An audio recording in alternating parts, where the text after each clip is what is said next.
Hi guys, this is Pamela from memphisfoodtrutter.blogspot.com, and we have here another episode of Dear Infinity and Beyond. So today we're not going to do a breakfast item, although that's pretty much what a lot of my kid videos have been, but this time it's their favorite recipe, my kids' favorite recipe, and that's mac and cheese.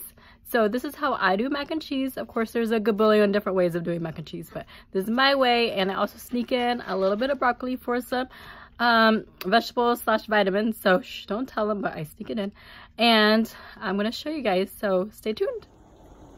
First, go ahead and get a pot of boiling water on. This is for the pasta as well as for the broccoli. While the water is coming up to a boil, go ahead and wash and cut up a small head of broccoli.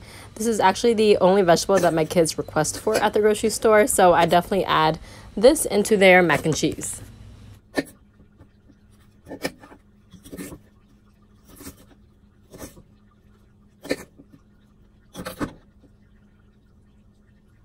Once your pot of water has come up to a boil, go ahead and add in your salt. And feel free to be liberal with the salt since you need salty water for the pasta cooking.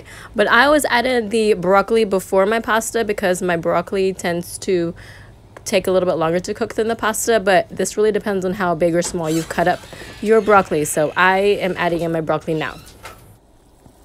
Once I see that my broccoli has turned bright green, then I'll go ahead and add in my pasta. I'm using elbow pasta, and I think I did about 8 ounces or half of a 60-ounce box. And then I'm just going to stir really quickly to make sure it doesn't stick, the pasta doesn't stick to the bottom.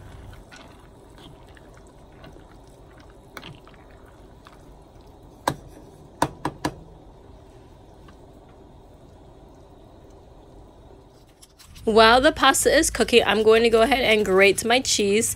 So I use a block of cheddar cheese, and I grate it instead of using the pre-shredded packages because typically those have like an anti-caking agent in it, and it makes the sauce kind of grainy.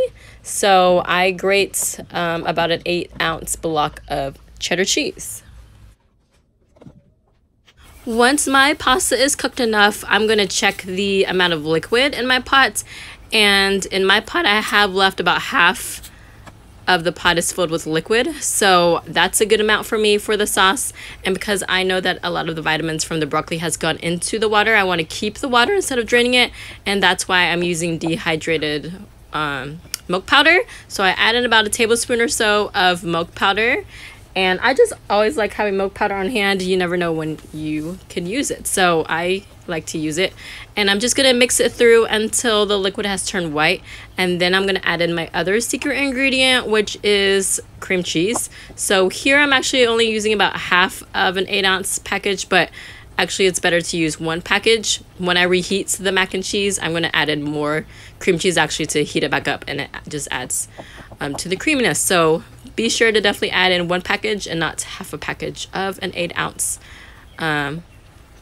block of cream cheese. Make sure you do not use fat-free cream cheese. I've used that before, and it definitely turns the sauce into something else. It just gives it a different texture. So use full fat or just the reduced fat cream cheese.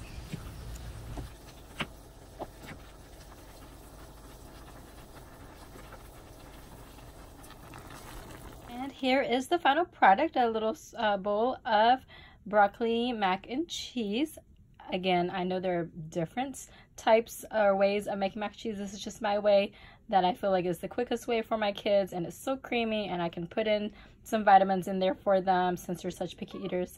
I hope you guys try this out. Check out my blog. It will be in the down arrow description box so you can see my recipe and how to do it. And I will see you guys later. Thanks for watching. Bye, guys.